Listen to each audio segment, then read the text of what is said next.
Votre dictionnaire du XXIe siècle, publié en 1998. Alors là, il y a l'embarras du choix. Épidémie. Intéressant. Par le jeu du nomadisme des personnes, des marchandises et des espèces, de grandes épidémies pourraient refaire leur apparition. On prendra des mesures planétaires de cantonnement. Ah tiens, c'était pas le mot confinement, mais cantonnement. On prendra des mesures planétaires de cantonnement qui remettront en cause un temps le nomadisme et la démocratie. C'est de l'épidémie que naîtra une police, cette fois nécessairement mondiale, et donc à terme un pouvoir planétaire.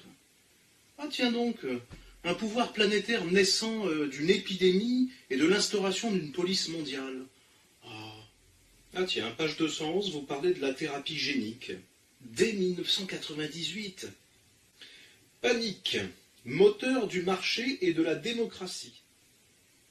La panique, mouvement moutonnier par lequel chacun imite l'autre par peur d'être marginalisé, laissé pour compte, n'est pas un dérèglement de la civilisation occidentale, mais sa substance même.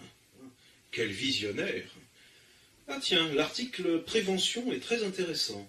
Le premier risque contre lequel on continuera à vouloir se prémunir est la maladie. Ah tiens donc.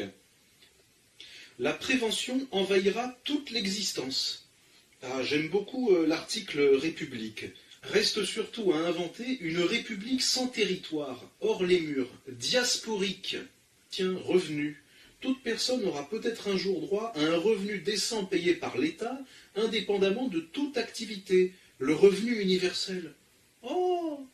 Ah tiens, page 311.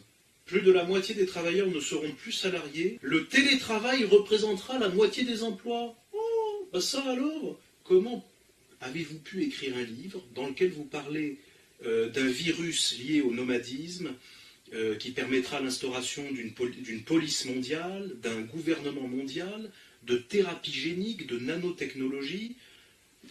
Elles sont là, les preuves. Elles sont là. Elles sont là.